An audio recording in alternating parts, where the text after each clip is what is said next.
In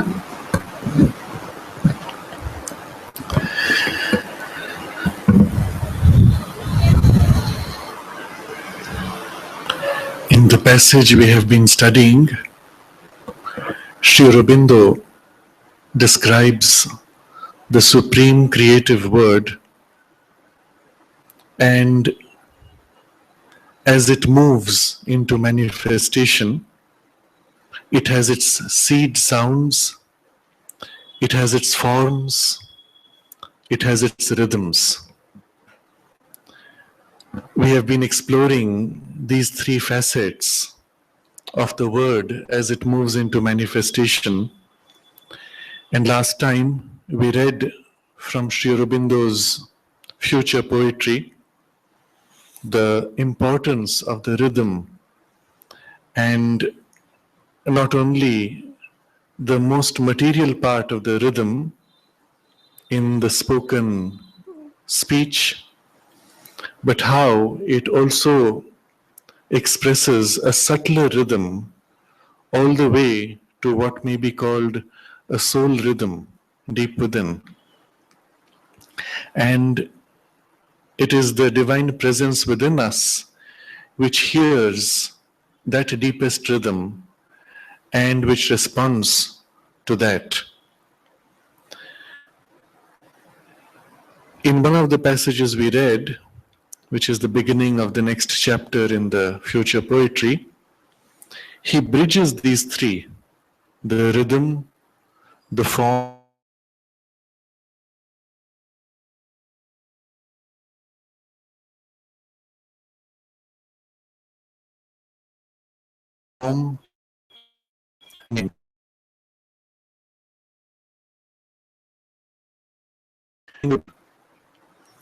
and it is the musical sound image which most helps to fill in, to extend, subtilize, and deepen the thought impression or the emotional or vital impression, and to carry the sense beyond itself into an expression of the intellectually inexpressible. Always the peculiar power of music. And so he's saying something very important here. The words we speak, because they have a rational, intellectual content, if we listened only to the physical words, we would be locked into that very narrow band of the intellect. There has to be something in the speech which is able to raise beyond the intellect into that which is intellectually inexpressible. And he says, it is this musical sound image which helps to fill in, extend, subtilize, and deepen the thought impression beyond itself into the intellectually. The musical sound image. And he says, always, this is the peculiar power of music. Also, he says, rhythm carries on its wave the thought movement in the word. So we see these things inextricably woven, but it is these things which are non-intellectual, the rhythm, the musical sound image, which help to raise the whole intellectual content beyond itself, suggesting, extending, subtilizing, filling, deepening, etc.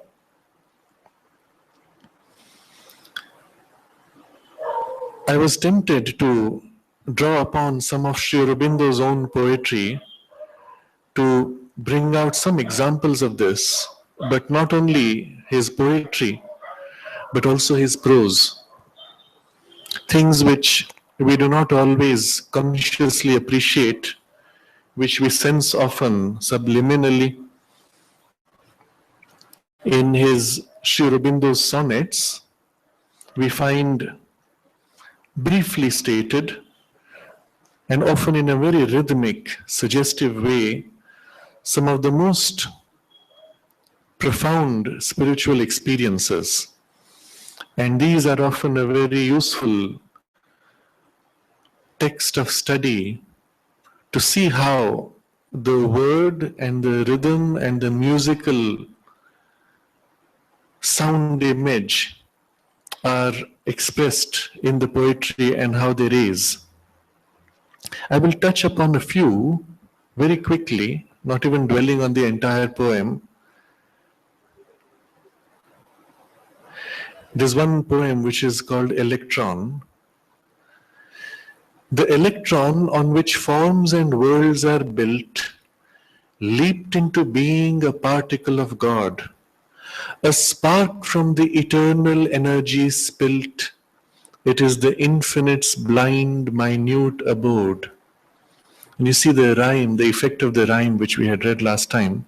Each time there is the rhyme, something as if rings, something opens within the mind. And then, in that small flaming chariot Shiva rides, the one devised innumerably to be. His oneness in invisible forms he hides, time's tiny temples to eternity. So just in this one stanza, you will notice the effect of the rhyme, the rhythm, but also in this last line, the alliteration, the striking.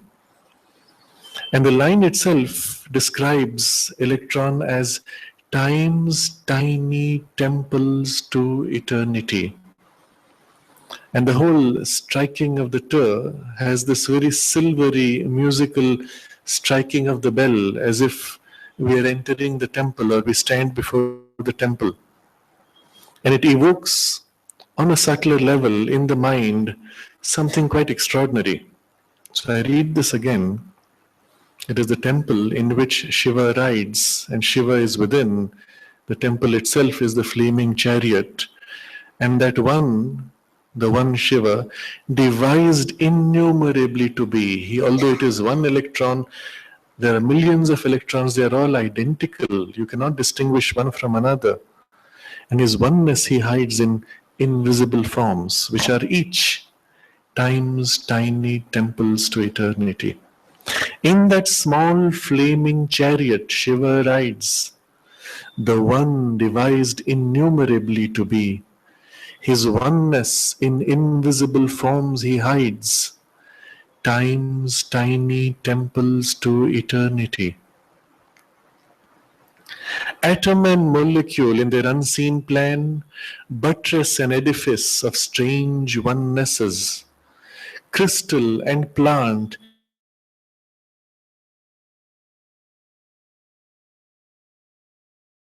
in seas, widening his soul spark to an epiphany of the timeless vastness of infinity. And you see how your mind is led. There is a description of a series building up from the electron, the atom, molecule, crystal, plant, insect, beast, man, and then the infinity, the epiphany in man. So the mind is following a certain picture, a description of intellectual content, but behind that the rhythm,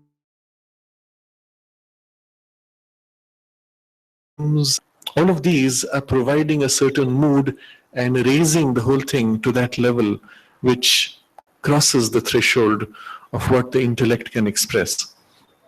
And one can thus explore each of these sonnets and dwell on how these things mold and lead us into a different experience.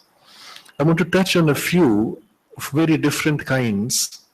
And I'm taking now the text from the Mother, the little booklet. And here you will find, again, the similar sense of it in prose. When he discusses the requirements to overcome the difficulties of physical nature, he says, there must be a total and sincere surrender. There must be an exclusive self-opening to the divine power. there must be a constant and integral choice of the truth that is descending, a constant and integral rejection of the falsehood of the mental, vital, and physical powers and appearances that still rule the earth nature. Now, just in this, you will find there are so many rhythmic elements. When, for example, he goes, there must be a total and sincere surrender. There must be an exclusive self-opening to the divine power. There must be a constant and integral choice of the truth. You will find in these three, there must be, becomes like the rhythmic repetition, emphasizing, imprinting, a kind of a force that stamps into us the importance of these three things. And the sentence that follows, the phrase, which is all part of a sentence,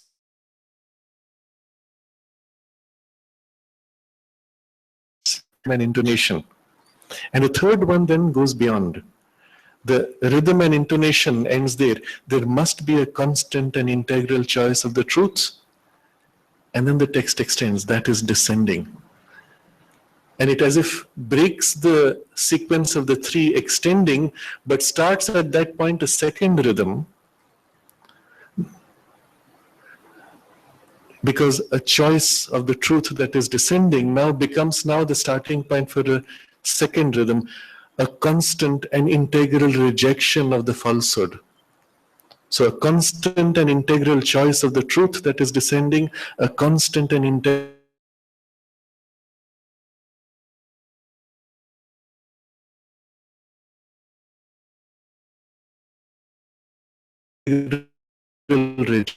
but often ends, another begins.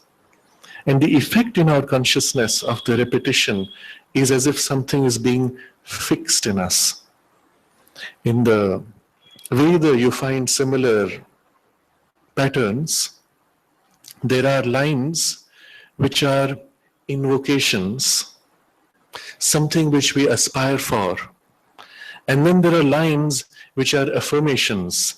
This is done, this is established, this is realized. And those affirmations have often these repetitive, rhythmic, hammering character of something stamped and made permanent. And you find something similar in this passage. Although it is prose, it is poetic. And it is these subtle rhythms which have those, which affect us profoundly, even without our realizing it.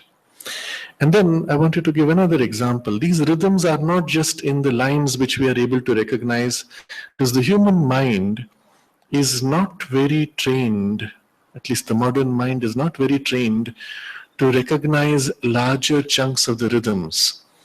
They say that the normal human mind, actually it relates only to the modern mind, can hold only 7 words in its temporary memory. So if a sentence crosses more than 7 words, it's as if the first few words begin to fade out as we read the further words.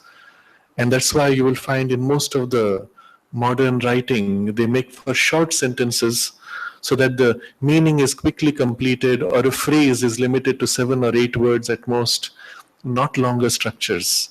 It's the reason why people not used to it often find Sri Aurobindo's writing difficult to read because of the longer structure. But as we persist, the capacity of the mind to hold these longer rhythms and longer conceptual ideas, that grows. And something within us, in any case, subliminally is responding to these rhythms. And so in the same text of the Mother, I want to take another example of the larger rhythms of each paragraph and the beginning of each paragraph. And I won't read the whole paragraph, but just the first phrase of each, and you will see the sense of it in the first chapter. There are 2 powers that alone can effect, but the supreme grace will act only in the conditions of the light and the truth. These are the conditions of the light and truth. The surrender must be total and seize all the parts of the being. If part of the being surrenders, If behind your devotion and surrender, if you open yourself on one side or in one part, if each time the power intervenes and brings,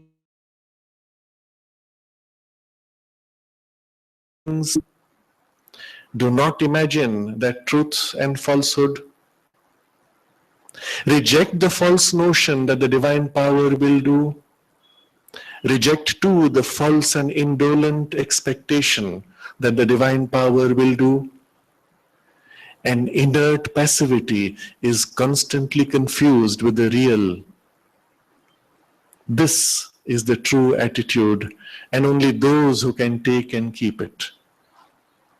I've just taken the initial phrases of each paragraph, and you see already how there is a kind of a rhythmic repetition, not only in the phrase itself, but across each of the paragraphs in the ideas as they develop in the whole chapter.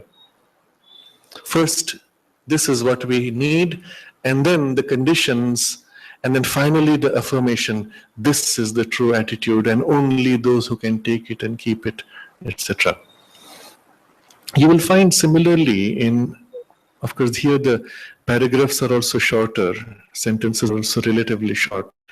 But in other texts, such as the Life Divine, similarly, you will find structures across chapters. I once, when I was working with the text of Sri Aurobindo, the entire chapter was entire paragraphs appeared in a single line because I was working in a certain way with the software. And I was able to see the beginning of each paragraph, spanning each of them sometimes pages, just those phrases. And it was remarkable to see the continuity of them. And then when you think about it, across the chapters, there is a similar continuity. So there is a large rhythm across the chapters. Within each chapter, there are these rhythms across paragraphs. Within each paragraph, there are these sentences and their rhythms. And within each of those sentences, some of which can be half a page or a full page, there are these rhythms of the thought ideas and complex structures within larger waves, smaller subwaves, and smaller sub-subwaves of ideas. And the whole thing, you can see, would easily unfurl like a painting. Waves each could be represented in color and form, and there would be as if a continuity of a story unfolding or a painting revealing something as you move through. And this, in fact, is what happens to us at a subliminal level when we read, when we reread, and we allow those words to permeate and fuse into our consciousness. Something is molded and shaped inside us, not only at the level of the thought idea of which we are most conscious, but the power, the force, the vibrational, spiritual consciousness which is infused in these rhythms, which also settles and becomes one within. In Savitri, similarly, you will find many passages where it is obvious, although throughout you have these quite unusual rhythms. But I want to read from some portion where we move even beyond the rhythm of the sound or even beyond the rhythm of the ideas. And there is a much subtler rhythm which, even without dwelling too much on the meaning, if you allow the flow of the words to settle, you begin to feel something, and it changes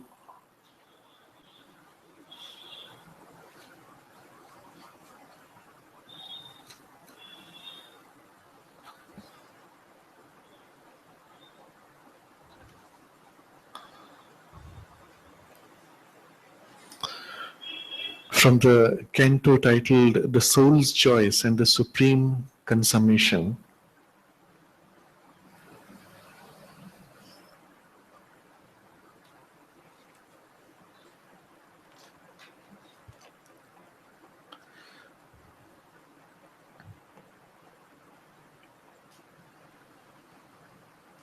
Is describing the beings of that higher spiritual domains and try to feel the vibrational effect rather than even the words.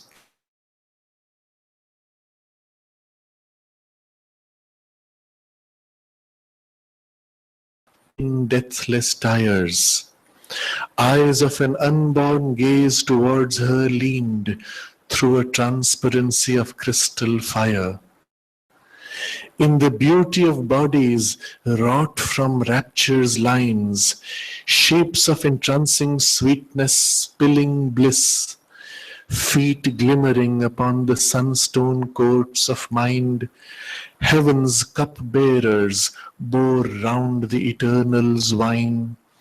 A tangle of bright bodies, of moved souls, tracing the close and intertwined delight, the harmonious tread of lives forever joined in the passionate oneness of a mystic joy, as if the sunbeams made living and divine the golden bosomed Apsara goddesses, in groves flooded from an argent disk of bliss that floated through a luminous sapphire dream, in a cloud of raiment lit with golden limbs and gleaming footfalls treading fairy swords, virgin motions of vacant innocences who knew their riot for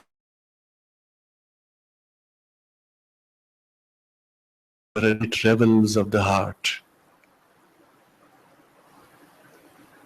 And then impeccable artists of unerring forms, magician builders of sound and rhythmic words, wind-haired Gandharvas chanted to the ear the odes that shape the universal thought, the lines that tear the veil from deity's face, the rhythms that bring the sounds of wisdom's sea.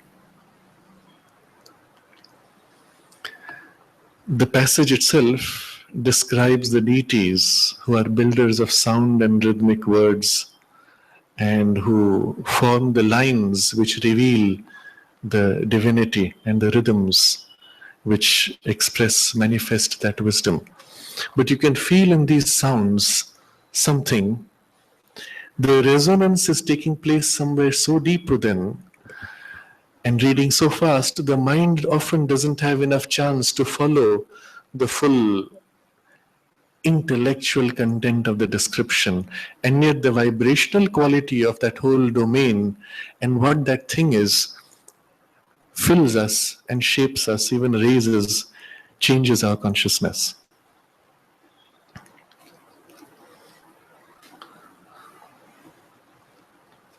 So I wanted to share these examples for something which we had read last time, but without a few examples, it would have remained somewhat incomplete. And I read again that paragraph when he is describing the rhythms. But this is only the technical side, the physical means by which the effect is produced. It is not the artistic intelligence or the listening physical ear which is most at work, but something within, trying to bring out an echo of hidden harmonies, a secret of rhythmical infinities within us.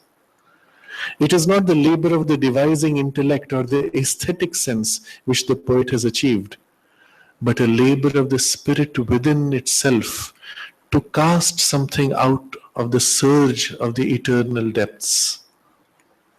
The other faculties are there in their place, but the conductor of the orchestral movement is the soul coming forward to get its own work done by its own higher and unanalyzable methods.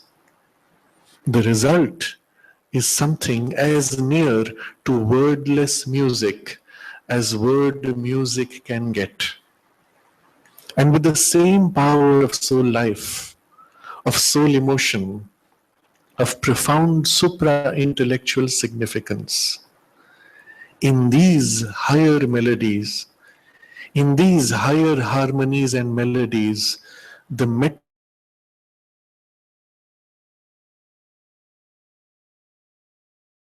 metrical by or sometimes and spiritual secret of movement. So some of the examples which we saw, it's these things one can feel so obviously. And so we come back to the text of the Kena Upanishad, the commentary of Sri Aurobindo, where he has just described how the word has its seed sounds, it has its forms, it has its rhythms. And when we look upon these, we see how the human consciousness can most perfectly express the word when its sounds, when its forms, and when its rhythms come closest to the origin. And so when I describe the large rhythms in Sri Aurobindo's writings, we see the same pattern in the Vedic texts. And sometimes these can be quite astonishing for their mathematical accuracy. In the Veda, in the Rig Veda, for example, the verses are grouped in the equivalent of chapters, which are called mandalas.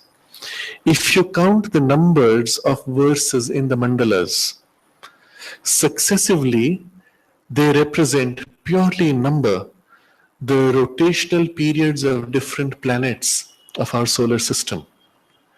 It is something so amazing. It's not like the poet sat down and counted the verses and said, all right, I must have so many verses to complete this. It's the inspiration that has flowed through him and formed these in large rhythms, which has captured those rhythms which are cosmic rhythms expressed in our own solar system and even beyond, because they are all rhythms of something of the whole, of the universe itself. And the same rhythms reflect in us, in the human individual, and so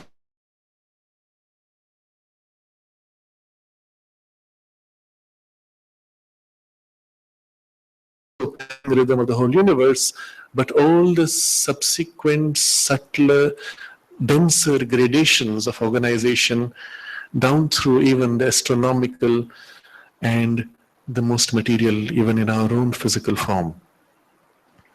And so the expression is most complete because it is fully attuned all the way through. Similarly, it is surprising that in the Bhagavad Gita, when you divide the number of verses across the middle of the chapter break, divide one side of the total by the other side of the total, you get pi, the ratio of the circumference of the circle to the diameter. It's quite extraordinary.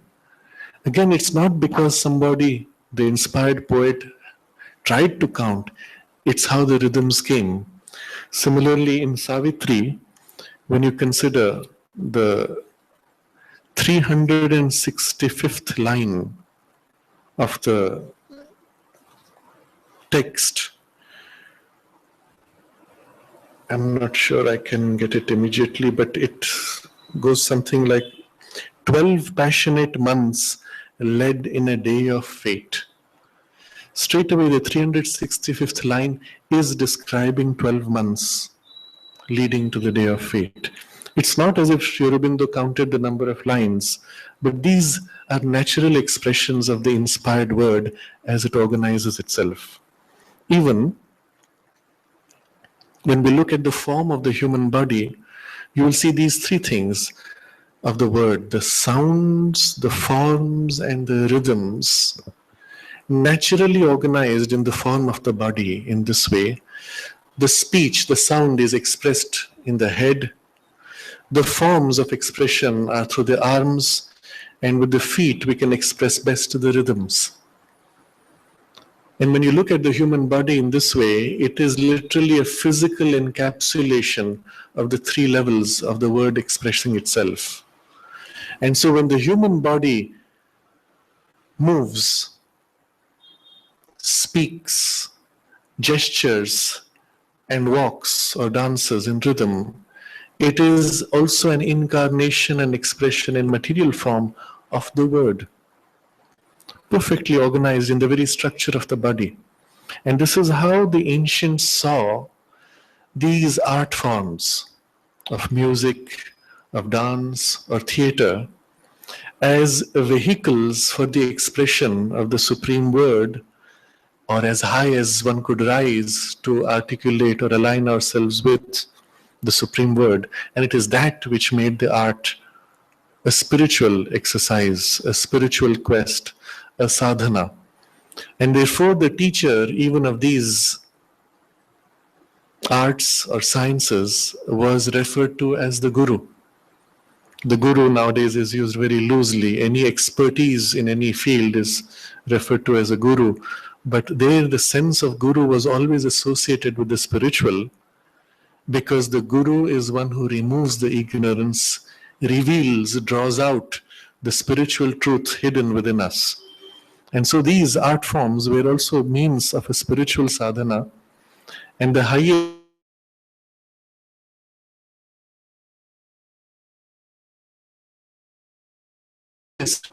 beings, mystics themselves.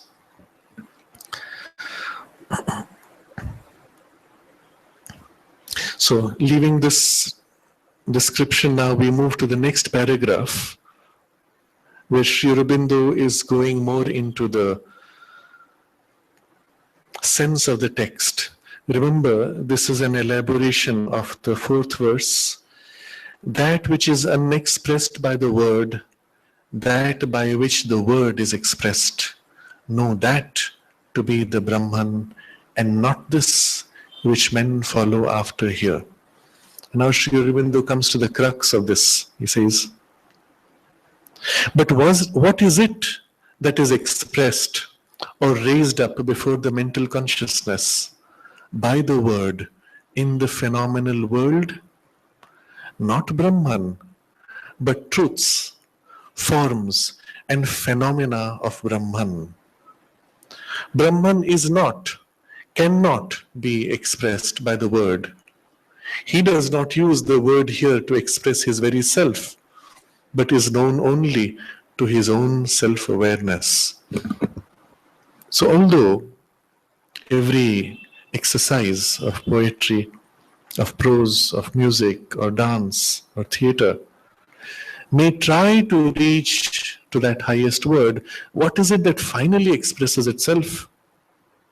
He says, truths, forms, and phenomena of Brahman. They are not Brahman in themselves. Although one may say the highest exponents may himself experience an identification in Brahman consciousness as he expresses in all of these forms the word, but still what is actually expressed here are truths, forms, and phenomena of Brahman. Brahman is not expressed by the word, cannot be expressed by the word, because the word itself, as it moves into expression, takes on these rhythms and forms and sounds. The rhythms, forms, and sounds, as in the domain of form, are still, at best, truths of Brahman, but not the totality of Brahman. They are forms of Brahman, but not Brahman himself. They are phenomena of Brahman, and to that extent only reflections, even distortions of Brahman. And he says, not only Brahman is not, but cannot be expressed by the word. And therefore, he himself does not use the word here to express his very self. How then can his very self be known? He says, known only to his own self-awareness.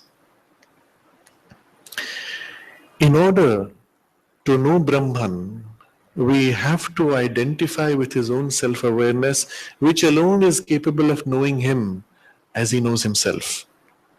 Anything else in the domain of manifestation has moved from the oneness into multiplicity, and therefore represents at best a partiality of his truths, which are also plural. Many truths, not the one truth. Many truths, many forms, and even beyond the forms, the phenomena of the forms. We do not even see the forms for what they actually are. We register only the phenomena of the forms.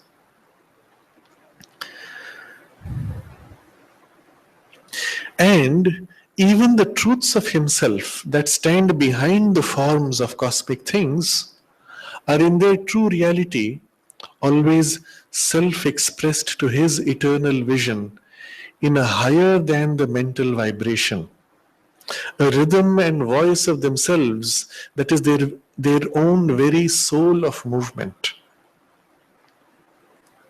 So there are truths which stand behind the forms of cosmic things. Truths such as, if we take very material examples, the principle of conservation of energy, the principle of a force being conserved in its movement. A force may dissipate, but it is only spreading out. The energy behind the force is only widening and then reconverging and then widening, but it is never created or never lost. It is a principle of the whole cosmos. Or the truths which are truths of rhythms or of forms, ratios of aesthetics. A rectangle before us will look most balanced when in certain proportions. Otherwise, it is too long or too narrow, too wide. It is perfectly balanced in a particular proportion, which we can mathematically measure, which we find at the basis of the spirals of the galaxies and the spiral form of the seashells, in the spirals also within the sunflower, in the proportions of the human arm, the length of the whole arm versus a part, the length of the fingers against the length of the whole hand, and so on. And these are as if a kind of a numerical representation of a principle of aesthetic proportion, which is itself even above the domain of the mental formulation. You cannot say why. You can only recognize this proportion looks best. And you can measure that proportion numerically. But what is it that makes you feel it to be the perfect proportion? We can't describe it. And so the ancients dwelt on these numerical proportions, saw in them something mystic, truths, representations of truths which were above mind, and then used these numbers as if to capture those truths and align them or change their relationships to manifest, to invoke or evoke something special. This is why you will find even in the science of temple construction in India, in the Vastu, certain proportions associated with certain deities, certain colors, certain forms. But still the truth behind them is above the intellect. That is why we can't explain why this is related to that. You just experience that relation, that's how it is.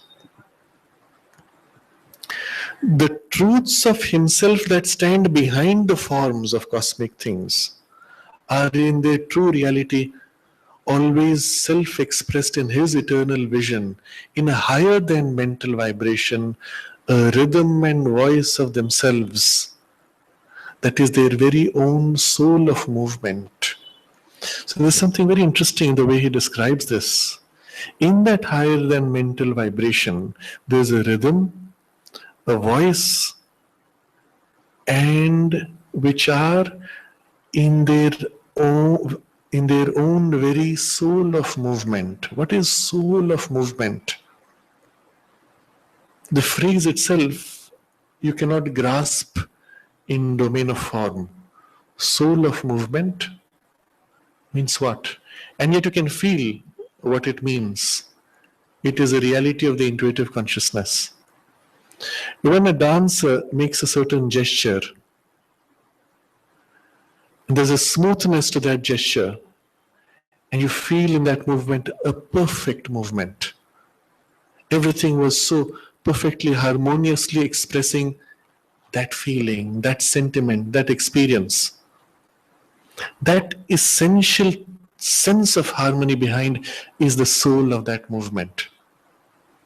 How do you capture it? You cannot reduce it to a mathematical formula even. You can only feel it, and when you feel it, your own body moves in that harmony. And that is why to transmit that from teacher to student is a spiritual transmission, if the teacher has it to begin with. There are dancers you will see who will make a movement, a gesture, which is technically perfect, but does not carry that something special, which makes it so beautiful. And then there are those masters who make a simple gesture and it carries in it something of that soul of the movement. And the same with music. You can play technically perfect a beautiful piece of music. It was exact, accurate, duplicate, replica. And then you're not moved, you're not touched.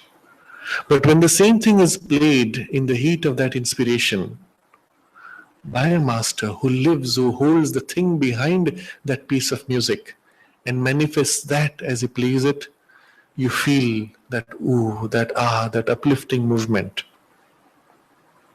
Or the same in a painting. With modern technology, you can make an exact replica of a masterpiece of a painting with exactly the same shades, even with the flaws of the cracks of the paint, if it's oil paint, all represented perfectly. Printed on paper and inks which are as vivid as the original. And yet, when you look at the actual original, there is something there. You feel the person, the form, real, living. I had this experience when we went to the Louvre. I went with a friend who was living in Paris at that time, and we stood before the Mona Lisa. There were many tourists taking photographs. There was a bit of the shine of the glass, so we had to stand at a certain distance. And I could feel that, and then my friend could not. So finally I had to tell her, okay, concentrate, forget the whole world, let everything vanish, just hold that image until you can feel her in the picture. And when she stood there, of course she had the background of meditation, so after a while she got into that state and suddenly there was this blissful smile on her face and she said yes. And then I said, now wait, continue until she communicates with you, until she speaks to you. And of course, it is a wordless communication, wordless speech. And finally, she got it. If you ask, what did you hear? What did you feel? There are no words to describe. And yet you received an intimate contact with that person who's in that picture. Having had that once, I could take perhaps the perfect replica, and that becomes now a link to the original. And you may still have an experience. But to have that experience with the replica is not as easy. It has nothing to do with the actual painting or the color. There are people who copy the master's paintings with even greater vividness. They don't always carry that same vibration. So there's something behind, and he refers to it here. Even the truths of himself that stand behind the forms of cosmic things are in their true reality always self-expressed to his eternal vision in a higher than the mental vibration, a rhythm and voice of themselves that is that is their own very soul of movement. There are truths of himself that stand behind the forms of cosmic things, and so they are represented in many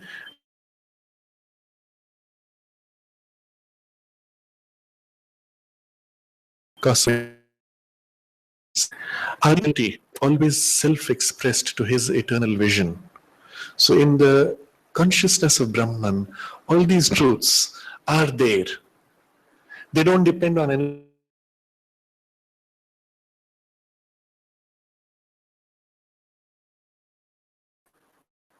expression of himself in different forms and aspects. Compared to that, much below is human speech. Speech, a lesser thing, creates, expresses, but is itself only a creation and expression. Brahman is not expressed by speech, but speech is itself expressed by Brahman. So in that whole unfolding of the divine creative word, with all the gradations of its expression, at its lowest, it has formed even the material vibration and the material form, and then organized the material form in the human body and the throat, and given it the power to express vibration. And so when we speak as mental beings, there is a mental component, there is an emotional component, there is a physical vibration, but behind all that is a certain intention. And the intention itself often cannot be fully expressed. When we want to express something too deep, too moving, you say, I want to say something, but I don't have the words to say it. And so someone says, all right, say it anyway. And then you speak a few words, you hesitate. No, this word doesn't catch. This sentence doesn't catch what I feel. You go back, you try to formulate it in a different way, and a different way, and a different way. But if the listener tunes in, and not with the physical ear, not with the mind's listening of the ideas contained in those sentences or words, but in a deeper listening from behind, they will sense what you intend to say. Perhaps then they may articulate, you mean to say this, perhaps in different words. And maybe in that vibration, if I have caught the real sense, in those words which I use, the vibration of the meaning comes, and the other says, yes, that's what I meant to say. There was a sadhaka, a doctor, a psychiatrist in the ashram, Dr. Surya. He used to often say, in joke, in jest, that, I have a problem with Sri Aurobindo, because everything which I would have wanted to say, he has said already so perfectly that I cannot ever equal that. But the idea is that when it is articulated in as close a rhythm and form as the language can catch, it allows a resonance of those things which are above to come through. Just this phrase which we have read, the very soul of movement, if you saw it purely in grammatical terms and its physical meaning, the sentence would have no sense. Even in the domain of thought,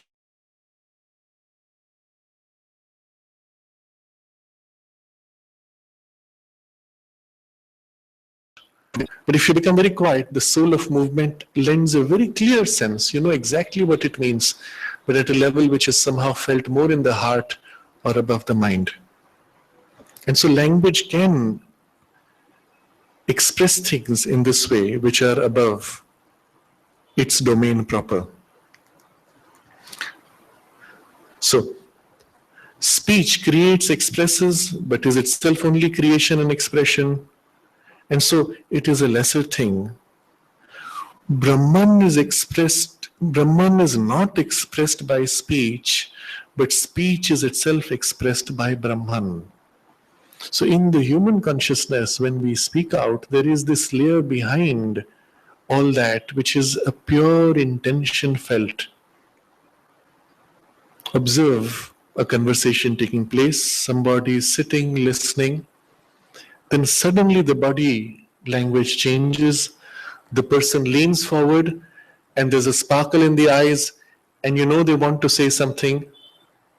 They have not yet perhaps even articulated in thought or in word what they want to say, but the impulse to say already contains what they are going to say. If you tune into that directly, you can catch what they mean to say. Often, the impulse to speak or articulate something catches two people at the same time, and they both speak at the same time the exact same words. And you wonder, where did that come from? Did I think it out and you caught my thought, or did you think it out and I caught your thought? Or was there something else which descended and used any receptive vehicle simultaneously? And we wonder. In reality, very often it is this something else which enters, seizes our consciousness at a very deep level, and then through resonances, reflections, it comes to the surface part of the mind where it takes the form. And so it is speech is itself, but Brahman is not expressed speech. After it is spoken, it is not Brahman which has come. And that which expresses speech in us brings it up out of our consciousness with its strivings to raise up the truth of things to our mind is Brahman himself as the word, a thing that is in the supreme superconscience. If that was not there, there would not be this raising up in our consciousness to bring to the mind something that needs to be expressed. When you listen to the sounds of birds in the forest, in nature, as the sun rises, the birds begin to sing. And it is for the sheer joy of it. We may give to them mental interpretations. The sun is rising, so now the bird is happy, its day is beginning. That's not it. There is a universal movement of something rising, of which the sun itself is a symbol. And as that energy rises, the energy itself, being in its origin the Satchidananda, expresses its own delight, brings its own awareness, and expresses itself in the forms of the drama of the world. And that energy rising in each form awakes and formulates itself differently according to that form and expresses its joy. The birds being much more clear than us, the joy is expressed in their song freely. In the human consciousness, as we wake up, there's too much clutter, and immediately the thoughts start thinking, oh my God, this morning I have this much work to do, I have that work to do. We rush in tension into the day. But if we removed all that, as when we are on a holiday, truly on a holiday, as we wake up, there is this joy of awakening, a joy of looking at the world, and a joy of entering in participation. And it is that same joy which in the word, in the bird, becomes the song, which in the human takes other forms. That which expresses speech in us brings it up out of our consciousness with its strivings to raise up the truth of things to our mind. It's always trying to bring up some deeper truth. Is Brahman himself as the word, a thing that is in the supreme superconscience. And it is from there, everything eventually goes back all the way to that origin. That word, speech of our speech, is in its essence of power the eternal himself. And in its supreme movements, a part of his very form and everlasting spiritual body. Brahmano Rupam. So this speech of our speech is the Brahman. It is that which infuses, fills into our speech, gives to it its meaning. And when it is raised to its highest in the essence of power, it is the eternal himself. And in its highest movements, it is his form, it is his spiritual body, which is eternal. And so this brings us to a certain perception that the universe itself is the body of Brahman, is the self-manifestation of Brahman, but not in the phenomenon that we perceive. behind this phenomenon, behind perhaps many layers of phenomena, there is the spiritual body of the Brahman, Rupam, the form, the representation of Brahman, Brahmano Rupam. And that very form is an everlasting spiritual body. When we recognize this truth, we recognize also that all evolution is an attempt to capture that, to embody that, to give form to that, to seen in this way, the destiny of the human evolution is eventually to represent that in the form of the being, which will be no more animal based but supramental in its constitution. And only when it is supramental in its constitution that it will be able to represent truthfully the form of that truth, which is Brahman. That word, speech of our speech, is in its essence of power, the eternal himself. And in its supreme movements, a part of his very form and everlasting spiritual body, Brahmano Rupam. Now, there are two important things here. He's discussing the power of the speech and then the form. Both are partial because they are representations of him, but still, in our speech there is a power which fills it, and that is his power at the highest. In the form, in the expression, in the highest, is his form that is represented. Once we recognize this, we also recognize how precious is human speech as a power of the Supreme, which is secretly hidden within it, and as a form of the Supreme, which is always behind, though never perfectly expressed. It is a creative power aligned to his creative power, and therefore it is a crime to waste it. In the spiritual journey, we become conscious of this power inevitably at some point. We recognize that as our own inner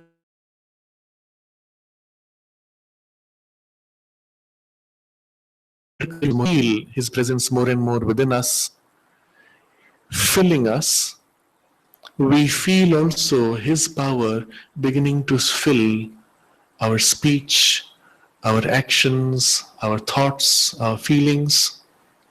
And then we use those words with care.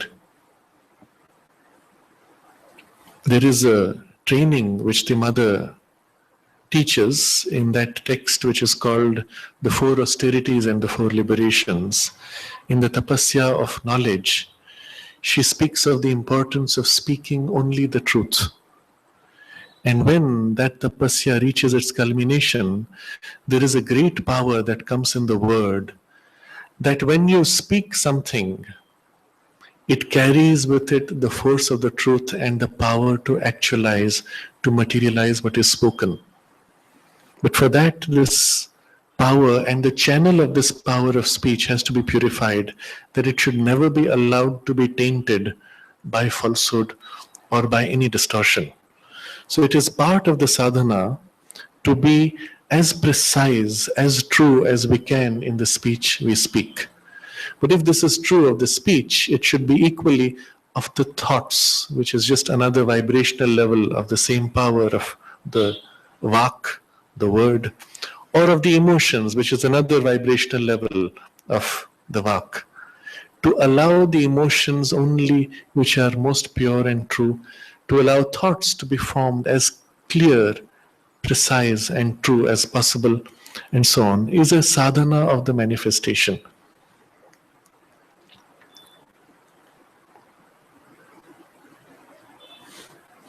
And then Sri Aurobindo says, therefore, it is not the happenings and phenomena of the world that we have to accept finally as our object of pursuit, but that which brings out from itself the word, by which they were thrown into form for our observation by the consciousness and for our pursuit by the will.